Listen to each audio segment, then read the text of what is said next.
Welcome to the Walk and Talk Faith podcast. God is on the air, and so are we. I'm Christian, and I will be facilitating this episode this week. Of course, this is impossible to do alone. So I am joined once again by three amazing people. Go ahead, introduce yourselves, please. Hello, everybody. I am Annie, or AKA Annie Talks. Some of you may know me as Annie Talks or Annie Talks Show. Anyways, I am, let's see, I'm pretty active in my church.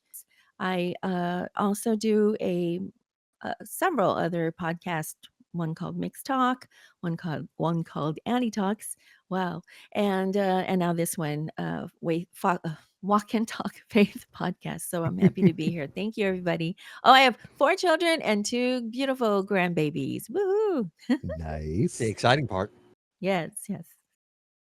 Hi, everybody. I'm Edna, and I am just happy to be here again. I want to introduce myself for those of you who have not been here. Welcome. I have been living a good 50 years of experience, and I am still learning. So I am glad to be here. I bring with me knowledge in the field of social work, but also just loving God and fellowshipping with my friends here who are in this podcast alongside me.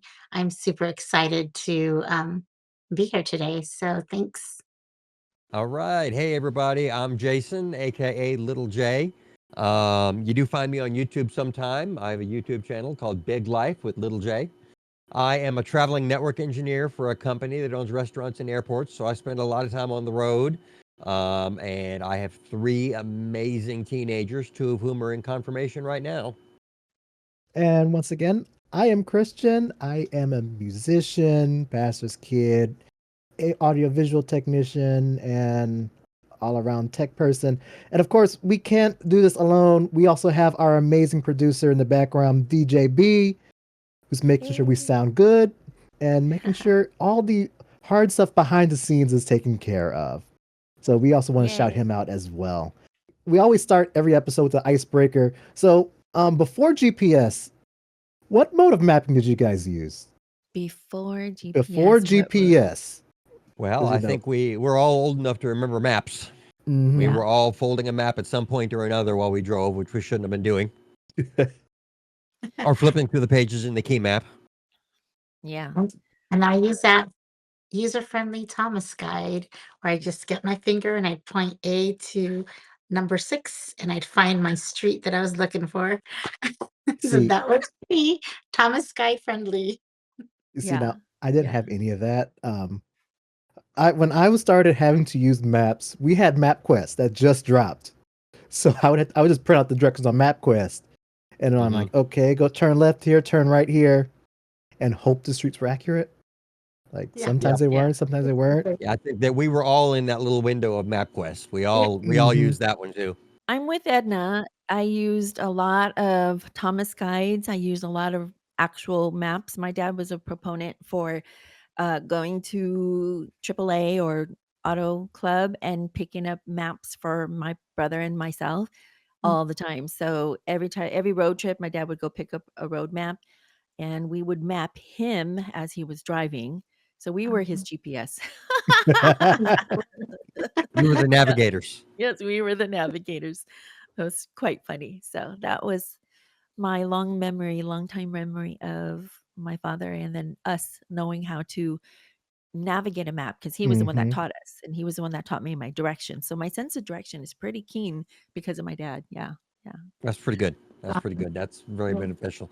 Well, we when we were having our planning meeting for this episode the other day, I made the comment, when we were back in the days of MapQuest, where you would print out your directions and then bring your paper with you on Yep. the road. I made the comment it would have been great if there was a way to tell MapQuest to skip the first 4 turns because, you're pretty sure you know Yes. the way out of your neighborhood. Yep. Oh yeah, that's true. I asked that question because it leads right into our topic for today. We all at some point need to know where to go. Some of us, we've used those old folding maps that you can never really get back the same way after you've undone it. Mm-hmm. Yeah. Or we've had them Thomas guidebooks, and you had to find the page and the same letter, the same number to continue down the road. Later on, of course, we've had printed maps, from online sources to even buying those physical GPS devices where all it was a map. You remember TomTom? That's what I'm talking TomTom and about. Garmin. Mm-hmm. Garmin. Ooh, Wow. yeah. Yeah. Ooh, I forgot about That's Yeah, them. I yeah. had an uncle who had a very early model Garmin, and they named it Harry, and they See, would call it Harry all the time. And they'd be driving, and somebody would drop it on the floor, and they go, "Sorry, Harry," and pick it back up. that is great. I love that. So Garmin and TomTom are two different, or Yes. are they the same? Two different brands of the same thing. Right. Okay, got it. I Hmm. remember the TomTom, not the Garmin. Is that the higher end? I think it's just a different, Uh, different people It's just making it. different competing brands. Yeah. Yep. yeah, Okay. competing brands. There you go. And Yeah. of course, we've evolved to the point now that we all have maps on our phone at all times. Mhm. And in the same context, the GPS or the Global Positioning System, this was first released to the public in 1983 and allowed people to know their exact location anywhere in the world. And it is still used today to help us navigate from one place to the other. In the same manner, on today's episode, we want to talk about a heavenly GPS, God's positioning system, which we use to direct us in how our lives should go every single day. Having said this, I would love to know how you guys use your GPS, your God's positioning system in your lives. Do you want me to start? Go for it. My anecdote's really short, actually. For my verse, I chose Psalm 119, verse 105, which is very short compared to last episode. Your word is a lamp for my feet, a light on my path. Back in the day when I was young, I was a pizza delivery guy. And then again, during the Great Recession, I was a pizza delivery guy again. You know, everybody was doing what they had to make ends meet back then. Mm-hmm. And, you know, back then, GPS barely existed. It was a toy for the rich. You know, it was still more military than civilian. And the rich people did not include pizza guys. Pizza guys don't make that much money. And we had a map on the wall in the store, but we basically had to dead reckon our way to wherever we were going. And we had to get it there fast because people want their pizza fast. They're hungry. And hopefully we would earn a good tip by getting it there quickly. We didn't have time to spare. And considering the way I drove, it was only with God's guidance and protection that I survived each trip. I was a nut. I mean, over medians, blowing stop signs, around the traffic, whatever I had to do to get that pizza there hot and fresh. I cared that my customers were getting a good pizza. So I'd say you got it there And fast, very fast. yeah, I always got it there fast. I mean, but no matter how well I knew my delivery area, even down to the tiniest strip, it was God getting me to my destination and back to the store safely. And that is why I chose your word is a lamp for my feet, a light on my path. Mhm. My question, what's a time you had no modern GPS and no map, but had to find your way? How was God a light on your path during that time? I mean, everybody's got an example of that, and I'm sure there's some more exciting than others. Absolutely. I'm thinking back to a time when I was driving through the mountains and we had to get back before the fog set in. But unfortunately, the fog got really thick. And so, as I was driving, I lost my way. Everything around me was really foggy and couldn't see beside me or even in front of me. I was blinded by the fog. And I had my GPS going. So it told me I was going the right way. It told me I was on the road. But suddenly I deviated to the side and I almost hit a rock wall, which is the Mm. mountain. Yes, it was very scary.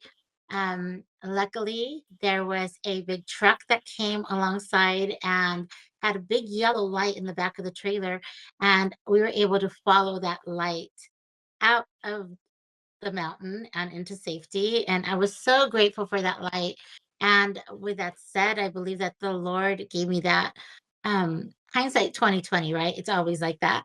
That He gave me that experience to show me that He is my light and He's going to guide me when situations in life have been really scary and I feel blinded and fear and panic set in. All I have to do is just look to the light, which is God's word, which is Jesus Christ. and he's going to redirect me and he's going to bring me out safely out of that circumstance. So that was like the best experience. Now I can say that, but back then it was so scary. But now looking back, I thank God for that experience because I am a visual learner, I'm an experiential learner, and I will never forget. So if I go through another trial, which I know I will, trials continue in life, I can remember that experience and say, God, you're my light. Where's your word? I got to open your word because you've Yeah. got a direct path for me. And so Mhm. the shows based on that experience is found in, let me look at my notes, but it's John 14, 1 through 6. And I'm going to read it really quick if I may. I'm looking down at my Bible, but it says, their heart must not be troubled. Believe in God, believe also in me. In my Father's house, there are many dwelling places. If not, I would have told you, I am going away to prepare a place for you. If I go and prepare a place for you, I will come back and receive you to myself, so that where I am, you may be also. Says, you know the way to where I am going. Lord, Thomas said, we don't know where you're going. How can we know the way?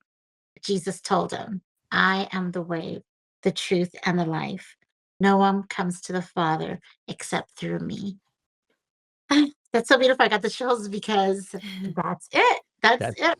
yeah. There. I am the Guided way, by the truth, faith. and the life. Yes. Mm-hmm. Now, Right. let me ask you guys a question. You guys couldn't really figure out where you guys were. It took you guys a minute sometimes to get back to your destination. How was that experience getting back to where you were trying to go, both in the physical, and then have you ever had something like that on a spiritual level where you've kind of been lost and trying to figure out how to get back to the right A to B? That's a twofold question, right? So you have Yes. the Yeah. spiritual and the natural. I can give you maybe a natural experience, very similar to what Edna was saying, in that at the time I was driving. It was, oh my gosh, when I was in college my first time around Mhm. before the kids. So it was New Year's Eve. I was driving. I lived in San Diego at the time. I was going to school in San Diego. I was going to performing arts school, and I drove up here to LA, or um, you know, s- LA, Los Angeles area, to celebrate New Year's Eve with some friends and whatnot. So New Year's Eve, you hear all the stories, from your parents, all the warnings saying, "Don't drive out on New Year's Eve. There's a lot of drunk drivers." Da da da. Da." Well, we didn't have the drunk drivers to contend with this time. We had fog, just like Edna was saying, thick, like pea soup thick. It was so thick driving back to San Diego. And sadly, we didn't go the normal route. If you were for some Southern California people, we didn't go to the 405 and the 5, which is normally Hmm. the road in which you travel. We ended up going on the 15, which is even Ooh. deeper It's the San fog. Diego. Yeah. Yeah. And the fog was amazing. It was like pea soup, like I said. We couldn't see beyond feet of our in front of us. So I don't remember who was driving, but the person that was driving, I was first, are you okay to drive? Please tell me you're okay to drive. I had to go by faith. You're okay to drive, right? So, and they did, and they drove very, very slowly. I think not even 40 miles per hour. It was so slow. So it took us 3 hours to get home, literally. Wow. So, here it's midnight and it's pea soup. The fog was incredible. We had to be we had to drive slowly, and by the grace of God we got home safely. But as far as, okay, so that was the example of the natural, but in the supernatural, if you will, and I was young when I got saved back in the and I was saved very early, so that was in, I want to say, junior high school, middle school at the time. So I think they call it middle school now. Before it was junior high school, Yeah. people. Mhm. So, anyways, I was saved in junior high school, and so it's all new, it's all brand new, it's all, I love God, and everything is copacetic, everything's good. And then I don't know, I want to say around my college days, boy, college is just the thing. So it's neither here nor there, but I fell to the wayside during college, and I didn't have God in my life at the time because, just like your parents, when you leave your parents' house, I left God's house. So I literally just kind of went on my own, did my own thing. I really didn't have God in my back pocket. Honestly, I felt like this was my coming of age. I needed to get out and experience things, whatever that means. Go out and experience things, and I fell to the wayside. So I didn't have the grounding that I wanted, that I needed, and it wasn't until after I left school I had to drop from school because at the time my parents couldn't afford it anymore, and I couldn't afford the tuition, so I had to come back and get a real job. So that was a struggle. I was struggling with a boyfriend then who ended up being my husband later, but you know I didn't see the red signs and I didn't really call out to God. So I just did things the way I wanted to do. And God had a path for me. He clearly had a path for me, and I just didn't stay on it. So when I tried to do my own thing, got married. Oh boy, got married, had a divorce, sadly, because things happened and you just found out you weren't Mm-hmm. compatible. And, then God brought me back onto the path where He wanted me to be on. And that was where I saw all along that God had a GPS for me. God had a roadmap for me, that God had so much plan for me in my life. So, If I had just stayed obedient and stayed surrendered to Him instead of, running out and doing my own thing. But He did, as He says, He gives people free will. He mm-hmm. gives you the choice to decide. He never strongholds you. He never, you know, forces you to follow Him. It has to be a choice. It has to be your willingness, your intention to follow Him. So And it's fair to say at that that time, detour you had was very bumpy, right? yeah, very much so. That was like almost 15 years of my life that I just fast forward through. So it was a very tumultuous life at the time. And I don't know, I think he just wanted to those, you deal with your consequences, and those are the things I had to deal with. So, even now I think about what could have been, what didn't happen, and now Well, I'm this back is on track. and this is Yeah, where you look back and you say, God bless the broken road, because I might not have taken the path God tried to put me on, but look at where I am now. very true. Amen. That's a Absolutely. good one. Would Yeah. you say that you're now like closer being like actually on the path that God wants you on now? Well, I mean, another 20 plus years later, things happen in between. So, Mm-hmm. yes, now I've actually come back maybe second time. So I've circled back, and God's so gracious. He doesn't count the days and the time and uh, the times that I've been away from Him. He just focuses now on me and what I am Amen. doing today. So 20 plus years later, plus another 15 earlier. So I've aged myself, yes, but I can say now that I am on the right path, that I am where I'm supposed to be.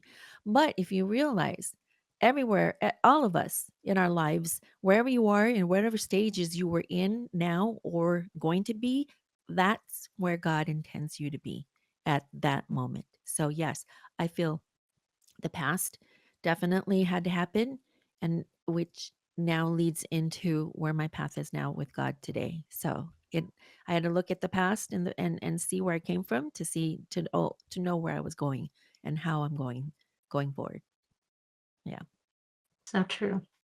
That's good. And that is the very powerful thing. Like he doesn't keep track of like how many times you've gone on off that detour.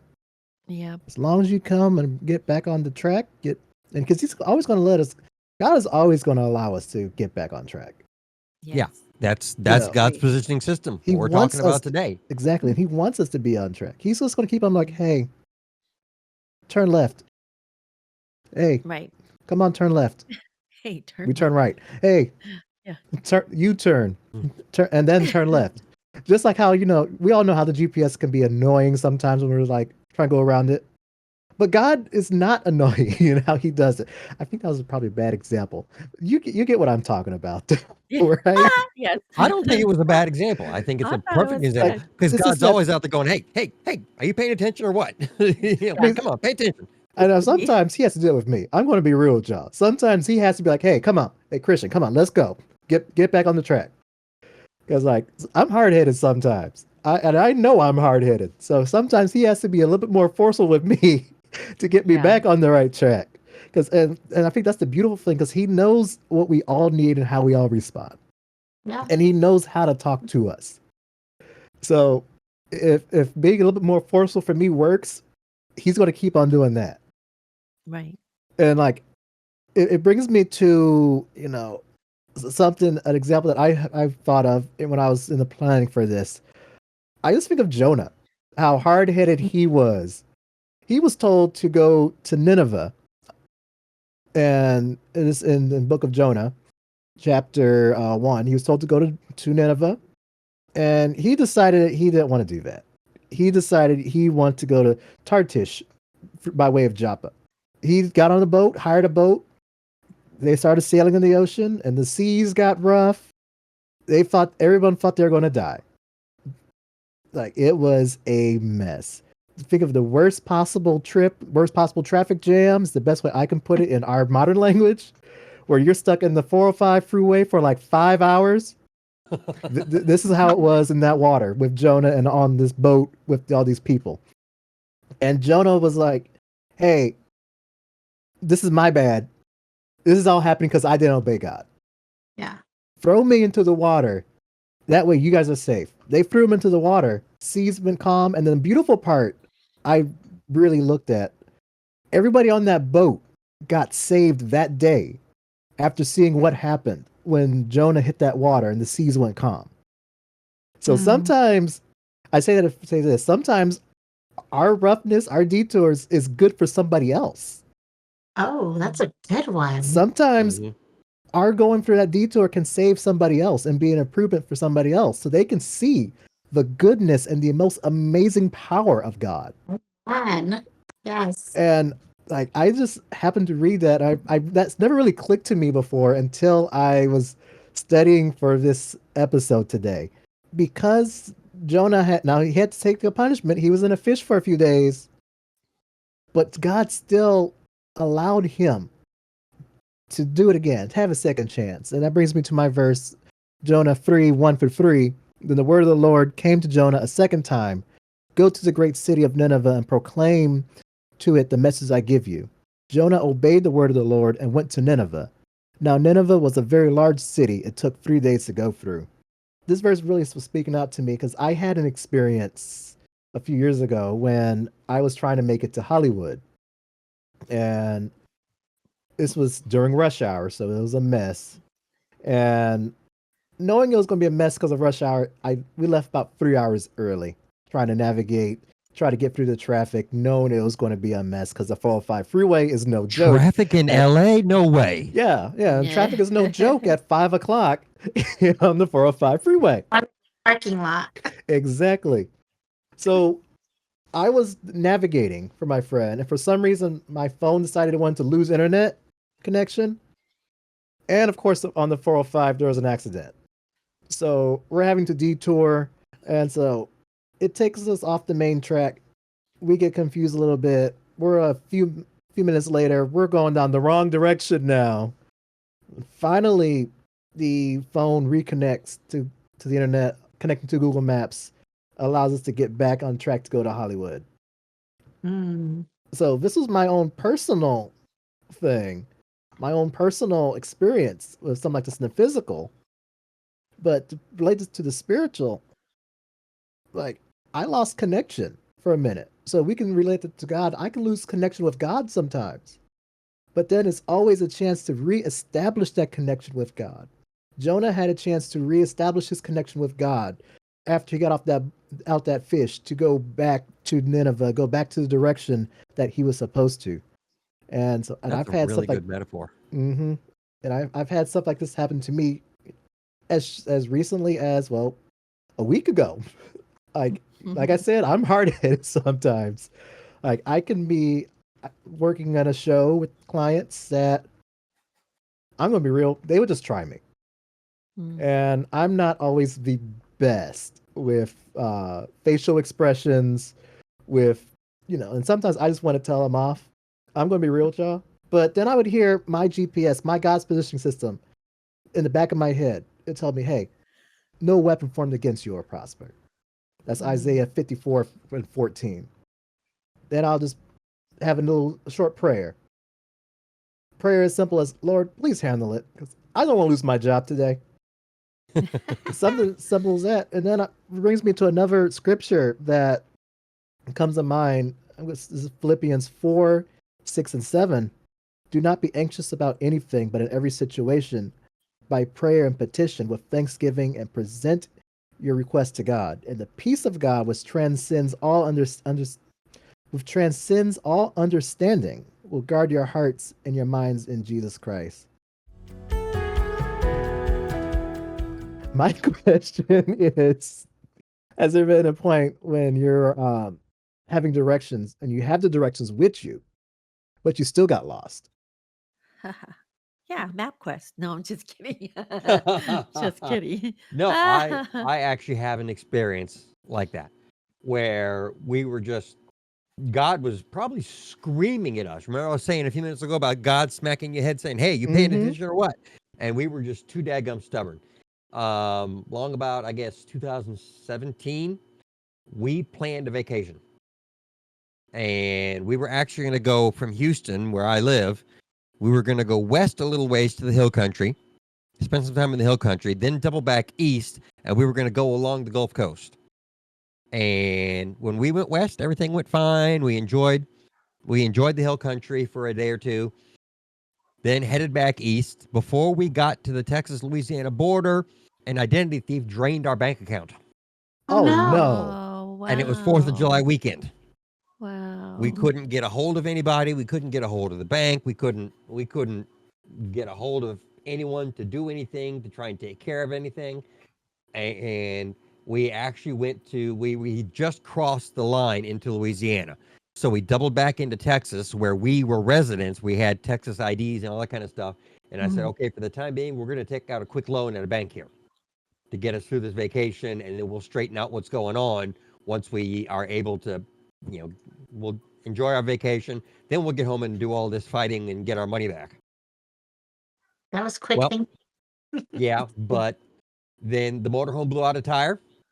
Oh boy. And we had to pull over on the side of the road. Unfortunately, I had roadside assistance because it's very hard to change a tire on a big motorhome. And we had Mm-hmm. these guys come out and change the tire. But when the motorhome was cocked crooked on the shoulder of the freeway, it bent my shifter. And I didn't know that. So we Goodness. got to our next stop and I could not put the motorhome in park. Wow. I had reverse and drive, but I had no park. And Wow. then that was in Lake Charles. And so we got ourselves a good little spot, and I put the motorhome in neutral and set the parking brake in a campsite that was right on a little lake in Lake Charles, and we let the kids go fishing and have a good time while I climbed around under the motorhome and fiddled with the shifter so I could get it, into park. Then we left there. We were going to go to New Orleans. Well, right about then, a storm blew into New Orleans. And it wasn't a major hurricane, but it was enough that it was causing flooding and causing people to have to evacuate certain neighborhoods and stuff like that. We said, okay, New Orleans is probably not a good idea. We're going to have to skip New Orleans. So we cut north Mm-hmm. and picked up I-20 and started heading east on I-20. As we're going east on I-20, we were going to go over to Biloxi. And then we found out there was flesh-eating bacteria in the Gulf of Mexico, and they were closing all the beaches along the Gulf of Mexico. I don't think you were supposed to be on this trip. Okay, Was not so supposed to be we're on going this straight road. to the beach. And we Oh really my wanted our kids goodness. to see the beaches on the other side of the Mississippi Delta. We live on the western side of the Mississippi Delta where the beaches are all brown because of all the stuff being dumped into the Gulf of Mexico from the Mm-hmm. Mississippi. When you're on the other side of the Mississippi Delta, the beaches are just crystal white. They're beautiful. And we wanted the kids to get to see that. And, well, okay, so much for going to the beach. And our long-term goal was to make it to the Carolinas, where an old Air Force friend of mine lives. We were going to go visit him. And we said, all right, let's just beat a path to the Carolinas and go visit Robert. And we started going through northern Alabama. And it starts getting real hilly when you're in northern Alabama. And my motorhome decided that its fuel pump wasn't going to work when I was going up a hill. No. So I would stagger my way up a hill, then go down, then stagger my way up a hill, then go. And it was getting worse and worse to the point where we finally said enough's enough. We're having too many troubles with the motorhome. We need to double back. We finally gave up on this horrible vacation. The generators weren't working, so it was hot in the motorhome the whole time. We're in July, and we didn't have air conditioning in the motorhome, and so we turned and we doubled back, and we got maybe 100 miles and blew out another tire. Oh my God. Wow. I think that whole time God was saying, "You guys don't need a vacation right now." Right. Yeah. God I was think telling us, so. "Guys, go home. Yeah. You have obligations. You have to go straighten things out with your bank. You have better things to do right now because I'm not going to let you make it to any of your destinations." Mm-hmm. Yeah. And we didn't. Yeah. We didn't make it to any destination except for that short time on the river in the hill country. And we made it back home, and to this day that's been the worst vacation of our lives. We were so stubborn and so hard-headed, and like I said, the whole time God was just telling us, go back east or go back west, go back west, get home, go home. You're needed at home. I need you at your house right now. I don't need you on the side of the road changing a flat tire. Like sometimes, like I said and earlier, he yells at and us like I said, sometimes. God's positioning system is always functional. Yep. We might not have been paying attention to it, but God's positioning system was telling us, you need to go home. You don't need to be on vacation right now. And it wasn't until we finally gave in. And speaking to, sometimes that broken road you're going on benefits somebody else. Mhm. We had two kids who were not family members of ours that were just friends of the family with us. So it was a crowded house in the motorhome. Yeah. And one of them was a little girl whose parents were divorced, and her dad had just been floundering and struggling for years, not able to hold his life together. Mm. And it was right when we doubled back, she got a call from her mom. I don't remember what he had done or what had happened, but her dad had gotten himself arrested again. Oh And that poor baby was no. just crying her eyes out, as we were doubling Mm. back and headed back east. And for a minute, I thought she was disappointed because we were canceling the vacation. And then I found out, oh, because I'm up in the driver's seat. I'm not back there in the action with everybody in the motorhome.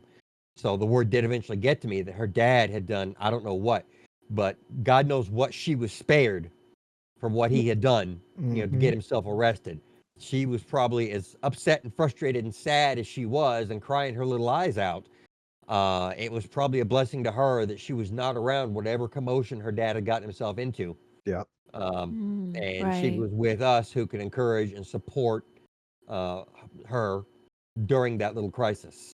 I mean, I remember my daughter just letting her cry on her shoulder as we were going down the road. Mm. And it's probably better she was there with the loving and supporting people that she was surrounded by. So you You know guys what? were like her happy distraction, so to speak, Yeah. Well, right? kind of a hot and sweaty distraction, but yes. Mm. Okay, yes, that too. But you're right. I think God, somebody else's detour could be someone's detour could be someone else's blessing. I've always told my kids when they were little that, if they didn't like a certain kind of food and they would make comments about ew, yuck, ugh, nasty, whatever it is, I told them, listen, your ew could be somebody else's yum. I know Mhm. that sounds so silly, but it's true. Like our Your parents used to your tell us there's starving children in China. well, okay, your trash could be somebody else's treasures. You've heard that before too, right? You've Yep. heard that cliche. But yes, I mean, I think your family was that quote unquote happy distraction for that little girl that needed to be away from what was considered the norm for her. So she needed to kind of see that there's life beyond, her nucleus. Sometimes, Yes. sometimes if all they have is this is all they know, right? And by no mistake, God put you in her life. That is definitely a GPS uh, tactic, right? So definitely a God positioning system. He put your family in her life to be a distraction or to be in to take her out of that element so that she can see that there is hope, right? You gave her hope. So you were that little bit that she could escape from And she was from able to learn their coping skills as well. Maybe in her own family there weren't any coping skills, and she was just There was constant fighting and bickering. For every little mistake, there was a harsh consequence from one Hmm. another. And in this situation, it was one mistake or one situation after another, but yet the family kept going. Family was probably having a good time, laughing through it, and she was just seeing a whole other way of living. So Right. that Christ-centered, family that can show her that there's a life that is of hope and what is it, spiritual or, un what's the word? Oh my goodness. Your happiness was supernatural. That's the word I was looking for. It's a supernatural joy that can only come through being a Christ-centered family. So a lot of families, they just don't know where to find joy, when Right. they're going through one frustration after another. So yeah, that's amazing. Maybe you didn't see that then for your own family, and you just thought we just shouldn't be doing this, but this was all God ordained for this little Yeah. girl. Yeah. Oh, You were probably the adventure she needed. Probably. Seriously. yeah. The less Yeah. there's hope for her future. She Yeah. could find a way out, and there will be, like Annie said, some sense of normalcy for her in her future. Yeah, I haven't spoken to her in several years. I do know that tragically her dad passed away a couple of years ago. Um, Oh, Yeah. and I know my daughter went out for coffee with her once or twice. I think she's about 20 now. So I don't know what she's doing with her life, but I hope it's good things. Hopefully. mm, We hope Um, and yeah. pray. What a Again, great I hope story, she's though. following God's positioning system. Yeah. Yeah. Yeah. That's good. Anybody else have that a story to share about having the directions and but still getting lost? I'm still struggling with that. So I'm sorry, but maybe y'all can help make sense out of this one too, because I still have not made sense out of this one. Okay. Go for it. I don't know which GPS system I was using. I don't know if it was Apple or Waze, but it was basically I was following it and I was working up in the high desert. So if anybody knows the high desert, there's like little plots of just desert and then yeah. plots of residential area, homes, commercial buildings, so forth. And then Oh I yeah. end up in like just desert. And then again. So I was driving, trying to find my way back home actually, and it was late at night, and, so I couldn't see. I wasn't familiar with the area. It was like the Apple Valley, Victorville area, Right. and I ended up on desert road, dirt road with cacti all around me. No. Yes, I picked up the phone, I called my parents, mind you, adult me calling my parents saying, "Help, Yeah. yes, it's losing me." Oh my goodness. Yeah, so let's make sense out of that one. But I know God had a reason for it, and I made it back. I mean, I blame your GPS. I I blame mean, no. sometimes it be I like think that though. Like if we look mhm. at other Yeah. examples in the word, like well, this is for a different reason, obviously. But if we look at like Noah and the Israelites, Mm, their journey was supposed to only take like what? I think it was like a week, yeah, and it took them 40 years Yeah, it to took a get little to the longer than a promise. week. Oh yeah, Yep. yeah, yeah. yeah. Took them a very long time. Yeah, All because they very weren't true. fully connected to the GPS. Stubbornness. We humans tend to be stubborn. Want to do things our way. Well, Hmm. that also reminds me of the story of Abraham, right? God had a plan for Abraham. God said that I will give you, you will be the start of you will be the start of the 12 nations, and so on and so forth. He said you will have you will have a child. He and his wife Sarai, I guess at the time Sarai, uh, they had plans. They believed God's plan for them to have a child, but they were such in upper age, right, that they didn't understand how is this even possible. They waited and they waited and waited and they waited until Sarah just couldn't wait any longer and gave her nursemaid, right, or not nursemaid, but her maid or her servant to Abraham to bear a child. So they went against God's plan, Yeah. God's GPS, and decided on their own to to have children. And then later, as you know the story, God made well on his promises and said, well, if you would just have waited, basically paraphrasing, if you would just have waited, I promised you a child, and I am giving you a child. So they did later on have a child. So the first one out of wedlock, or not out of wedlock, but Sarah's maid, uh, Hagar, right, is the one that Yes. actually had a child with Abraham, named Ishmael, right? And then it wasn't until years later that Sarah and Abraham finally had a child by which they named Isaac. So again, not already knowing God had a plan for you. You had already heard from God, but you waited. You didn't wait. You decided you want to take the matters into your own hand. Well, let's just help God along. I said this once before in another podcast, and I've said it in our Bible study too. We have a tendency to want to help God, help Yeah. him along on his plans. Mhm. Here, God, how about if I help you, and how about if I decide this? No, you, the long and I'm a proponent. I'm a horrible proponent on waiting. So it was until later in my life that I decided, okay, I need to really, really wait and surrender on God and be obedient to what He wants, and not what I want. Because I've done that many times where I've really wrecked my life and decided to do one thing and then had to suffer the consequences, and then do it again and then suffer the consequences, and then do it a Hmm. third or fourth. How many times have we done that? Where, It's like, we did not plan, we did not stick with God's GPS, we did not stick with God's plan for us, right? Instead, we did it on our own and had to suffer some consequences. But at the same time, God has been very gracious to each of us, not admonishing us and not forgiving us, but He forgives us for all the things that we go through.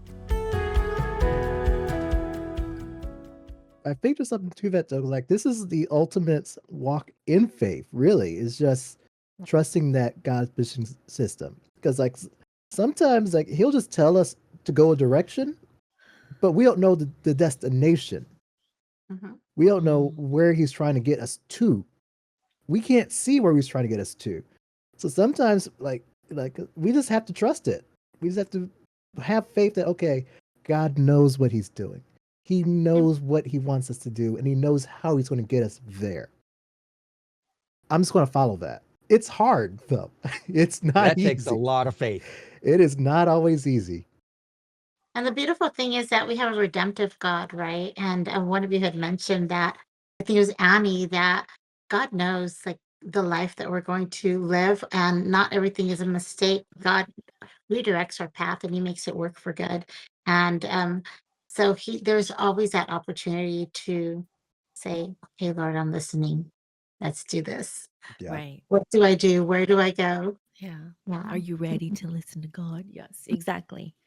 Yeah, I think that's just our natural state. We tend to be, all of us. We tend to be not rebellious. I don't want to say that. I mean, that might be too harsh of a word, but we all have I don't our think it is. own. Okay, rebellious. We're God's We all, rebellious children. There's yeah, no we're doubt of that. exactly. Where because He gives us free will, we tend to want to extend that maybe a little too much. So yes, and He definitely, but he's gracious, right? He's gracious, and as Edna says, He's redemptive. I'm just going to give you this example. It's kind of shallow, but to me, I think it's a fairly good example. My church is looking at purchasing a new organ. For Mm. years, we were told, hey, you're going to need to buy a new organ. There's going to come a point that we cannot service this uh, so it works in the loud volumes that we need it for a large size room. It's perfect for a small room, but not going to be so much for a large room, which our sanctuary is. So I'm constantly keeping my eye open for organs. And then we just happened to have my organ tech reached out to somebody about a service. He said, actually, I don't want the organ anymore. I'm looking to sell it. And this happened about a week. 3 days later, I had a new organ in my church. Yay! 3 days later, Wow. I had a new organ in Yay. my church, and so I'm like, when God wants it quick, and it's in God's time quick, it's going to Mhm. happen quick. Now, Yeah. Yes. getting to And that point, so much of what we chalk up as happy accidents are mhm, undoubtedly God steering the way for us. exactly. it took us a minute to get there. But once God moves, it can be quick. Like I that's the only way I could put it to how fast that whole transaction went down because everything What's was in what's so place. shallow about getting a new organ for your congregation? I think that's awesome. Yeah. I mean, yeah, and I love it because it's a beautiful Yeah, you get to play C. it. Yeah, it's a beautiful Hammond C2 organ that I'm loving every week. So Annie, do you have an example on like how you've used your God positioning system in your life? My example is actually I want to do kind of a parallel between the what's the today's GPS and then what is the GPS, the God's positioning system. Okay, so let me start with my verse. My verse is Psalm 37, chapter 37, verse 5, which reads, "Commit your way to the Lord, trust in him, and he will act." Okay, so what do we do? I'm just kind of painting the scenario. When you get in your car, you sit in your car, you connect your device. Usually that's your phone, right? You connect your phone and then you probably put it on your dash and then you just type in the address. First of all, it's connecting your phone, okay? You Mhm. get in your car, boom, you open up the GPS. Okay, the way that I see it is that I sit here this desk doubles as both my computer desk, it doubles as my prayer and Bible reading and journaling desk. It also doubles as my dining table sometimes. So it's a very versatile table or desk. So, but when I sit here early in the morning, I'm ready to connect with God. This is where I sit. I sit here and I start to tune into, my my God, my GPS system. I sit here, I will connect with God. I'll turn on music, worship music, some instrumental music. I'll sit here and I'll spend 3 minutes silence, just praying and letting God speak to me. Sometimes, my mind starts to think about work or thinks about the other things, but that's to be expected because it's 3 minutes of just silence. And then through all that, somehow or another, God gets a word to me. And throughout all that noise. So that's how I connect with God, the same way in which I sit in my car and I turn on my GPS. Um, and then I don't know about you guys, after I type in the address, I have my destination, right? I don't always know God's destination for my day or what his plan is for my day, but I prepare myself the same way in which I prepare myself when I'm sitting in my car and getting my GPS ready, my GPS system ready to go. But I don't know about you guys, but what I like to do is I turn on the audio in my GPS. I don't want to just see the GPS. I want to hear the GPS Yeah. because there are times when I'm driving, I cannot fixate my gaze on my system, 24/7 pretty much. I can't just sit there and drive and stare at my system. I have to be able to see where I'm going, drive, and I listen to the audio. This is the same way in which I need to intentionally listen to God. I have to listen to God, spend time in the Bible, seek God in prayer, and be still before Him. So that's how I listen to God, as the same way in which I listen to my audio from my GPS system. And then I have to surrender my plan.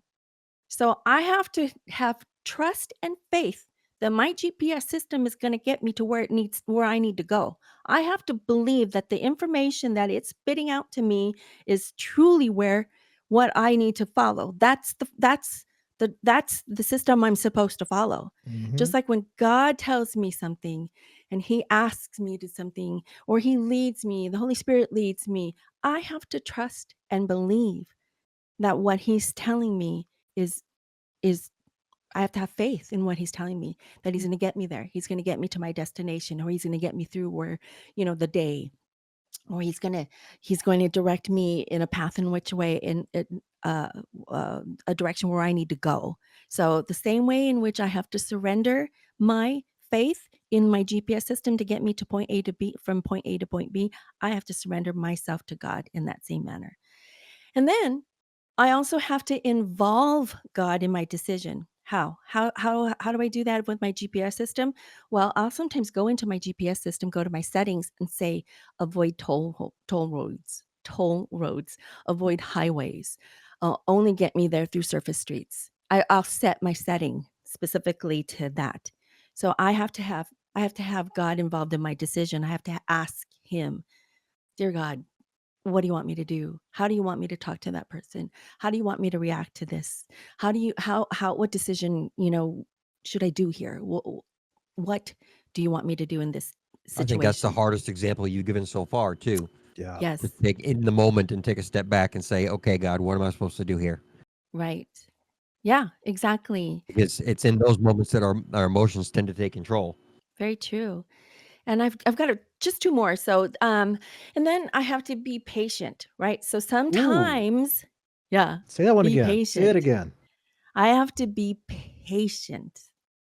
So here's the equation to GPS. Sometimes GPS will reroute me a longer way because there's obstruction, there's road closure, there's obstacles in the way, there's traffic, there may be an accident, right?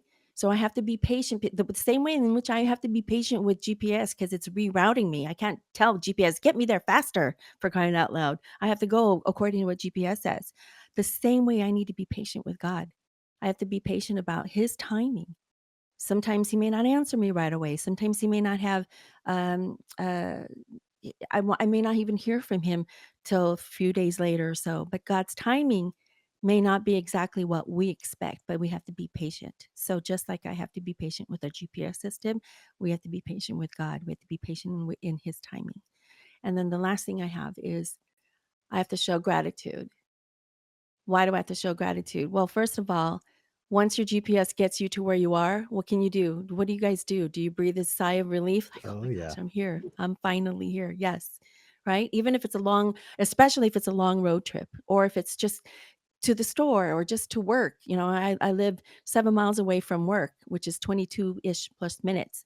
And sometimes it gets me there in 20 minutes. Sometimes it gets me there in 22 minutes. Sometimes it gets me there in 30 minutes. But regardless, once I'm there, what do people say to me when I first get to work? How are you doing today? "Ah, I'm fine now that I'm here, right? You breathe a sigh of relief.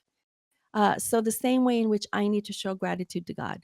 I have to show gratitude and be grateful for His guidance, and one, grateful for His guidance and that He showed me grace, and two, that He got me to my destination. So He got me to the goal where I need to be. Or if you were praying for something, He answered your prayer. So I have to show gratitude. I have to show gratitude no matter what, right? So, and it may not be in His timing, as we said. So this is how I equate my life to GPS, to the actual global positioning system. This is the way I equate my life to God's positioning system. So I hope that you guys found that helpful in the way in which we should be towards God, the way in which we are towards our GPS systems. Yeah. Let me be clear. I work 7 minutes away. I know my way to work. Okay, it takes 22 minutes, but sometimes I turn on my GPS purposely, intentionally, so that not just because I want it to get me to work, the simplest and fastest way, but because I look to it because it's telling me that there's road obstacles and so on and so forth, right? So my part. The summary of this is we may think we know the best route to where we want to go. However, God, sees and knows everything. He knows the problems ahead. He knows what we need to wait on. He knows what Hmm. we can, where we can avoid problems. And if we only listen to Him and Yeah. wait for His direction. My last verse to you is Isaiah 45, verse 2. I will go before you and make rough places smooth. That's this is the way I see GPS, God's positioning system, because He will go before us. And we just have to trust and believe with Him. We have to audibly, listen to Him. We have to connect, first of all, to Him. We have to listen to Him. We have to trust. Um, we have to surrender to Him, which is trusting in His plan. And we have to involve Him in our decisions. And then we have to be patient and Hmm. grateful. So, That patience part that hit very hard to me though, because like yeah. I struggle with Yeah. that.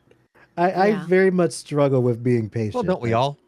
Yes. And I exactly, and I hate it because I want things done quick, or Mhm. and I've learned to. I've even tried not asking God for patience.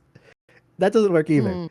He's still going Yeah. to teach. He's still going to put us in positions to teach us to be patient, Yeah. always. And so I've learned to be a little bit better with it.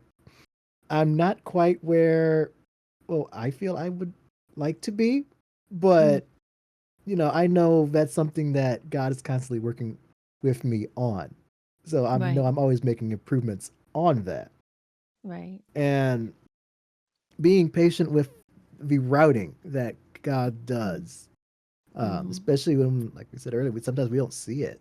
That's Right. It's difficult, but once you get to that place, once you get to where that spot God has you, Yeah. and you see what He's brought you from, like, Yes. and you look back and see how bumpy that road may have been, but knowing that God was with you that entire time. Right. I feel that's especially where the gratitude comes from. I can think of Mhm. two recent examples of that, of exactly what Christian's talking about. One was the Great Recession. We all suffered through Yeah. that Great Recession. I mean, nobody went through that living large. No. I Right. mean, everybody took a bath on that, and it took a lot of patience on everybody's part to see when money was going to start to flow again, when jobs were going to start to appear again, when industry was going to pick up again.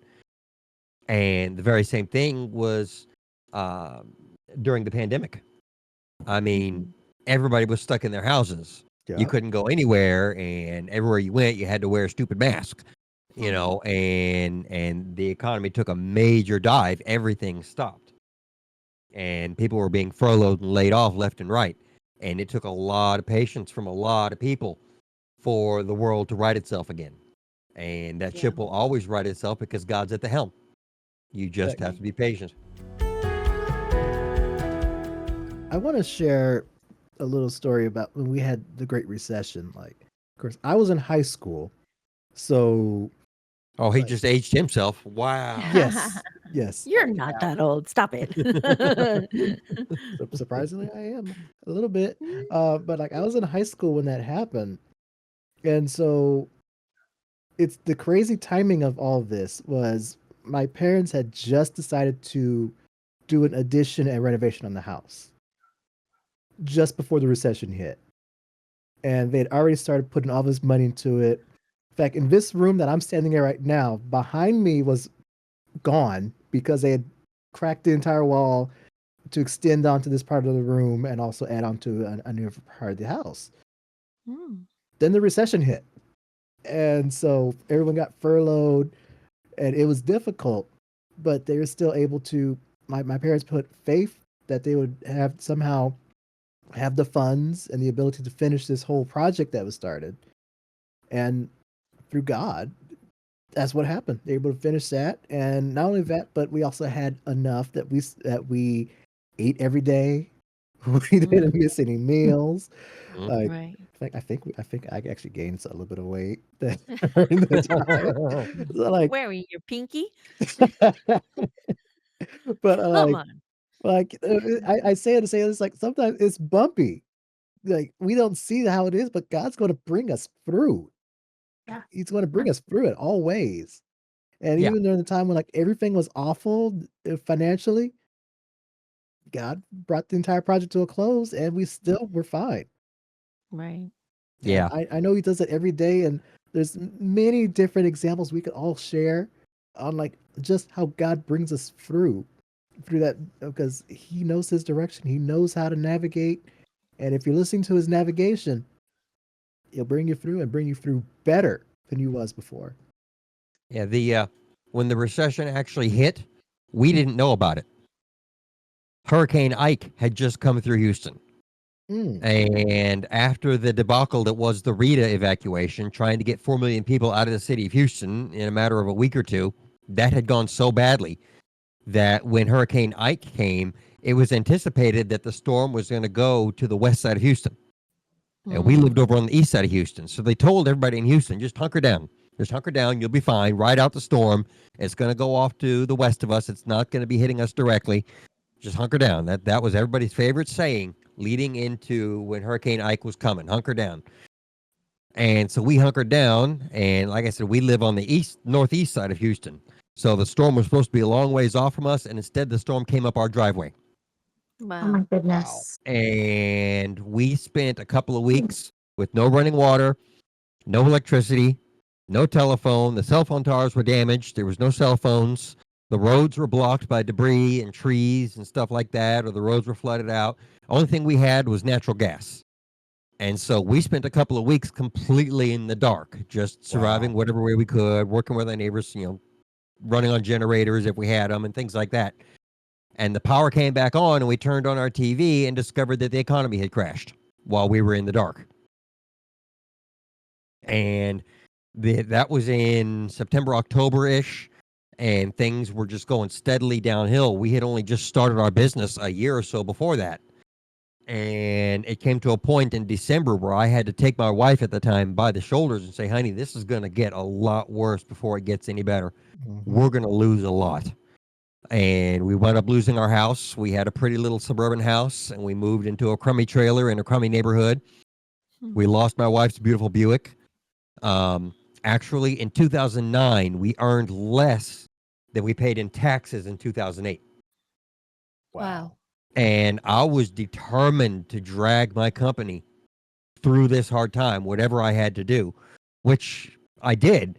But again, God had plans for us. Speaking of God's positioning system, I was not going to be able to feed my family on how my business was doing, no matter how much we cut back, no matter how much we lost.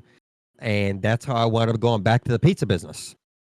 And by the grace of God, I had this wonderful, wonderful manager. Her name was Cynthia, who I'm still friends with to this day. And every night when I finished work, I was the guy. She quickly learned I was the guy you wanted closing the store, because I was going to get stuff done in the evening. I was going to get all the prep areas cleaned. I was going to get the make line cleaned up and put away and everything. I was always the closer. So I was always her and I closing. And every night, right before I turned off the oven, right when the store closed, she would tell me, go in that cooler and make your family a pizza. Oh, Wow. We ate a So- lot of pizza during the recession. Yeah. Wow. I Look say at that that. was So God yes, it then. was definitely God's positioning system that Yeah. put me in. I mean, who's a career IT professional, who has all these professional contacts, who has all this knowledge, has all this equipment. I had an amazing lab and workbench and computers and network in my house, who has all these resources and all this knowledge, and that you're going to have to suck it up and be the pizza guy. That was a Yeah. hard pill to swallow, but God knew what he was doing. Yeah. He put me there with Cindy, this amazing woman who had been through so many ridiculous hardships in her own life. That poor woman spent 10 years in prison for a crime she didn't commit. Wow. And it was through God's grace that she came through that ordeal. And she Yeah. came out and she took that job managing that store. And she was such a wonderful woman. She adored my children. She loved the kids. Any chance she got to be around the kids, and she made sure my family ate.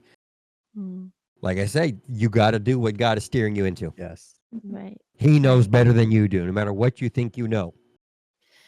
When God puts a call on your life, right? And he calls you to do something and leads you to go somewhere. It has to be our response to be intentional.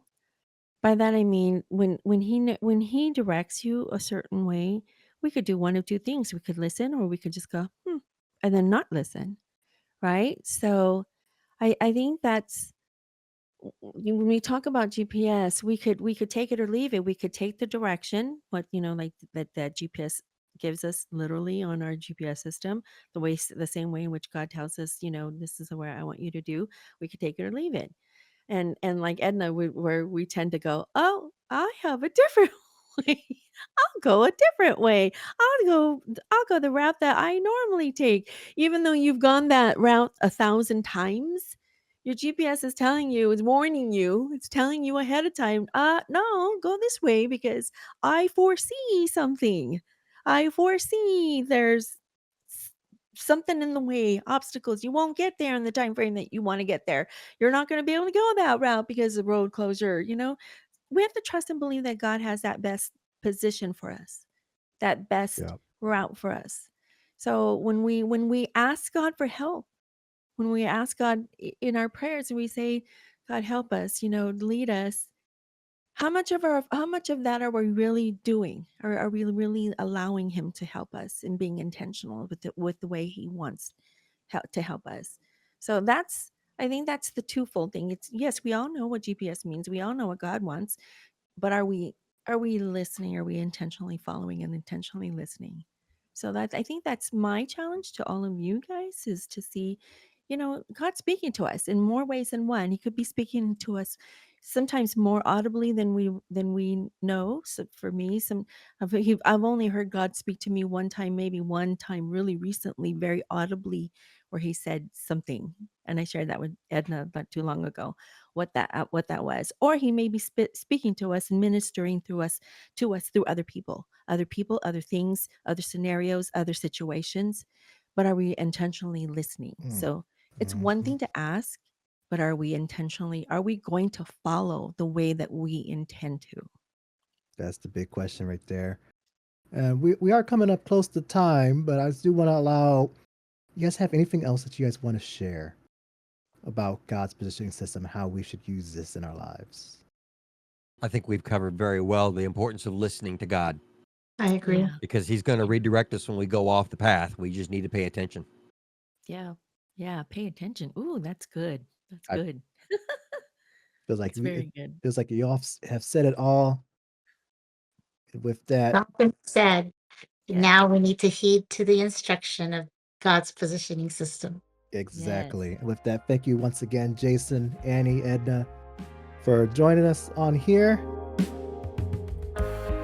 We just want to remind you, don't forget to like, share, and subscribe this podcast. And please hit that notification bell so you can get notified anytime we post any type of content Somewhere down here. And somewhere Yeah. down there. comments. We Yeah. love to hear your feedback. We want to know Yes. what everybody thinks when they've been watching us. We definitely do. And Mhm. we also want to let you know about something else we have recently dropped. Check out our devotionals. We just have short devos that we hope will help you, and things that we have found helps us in our daily lives.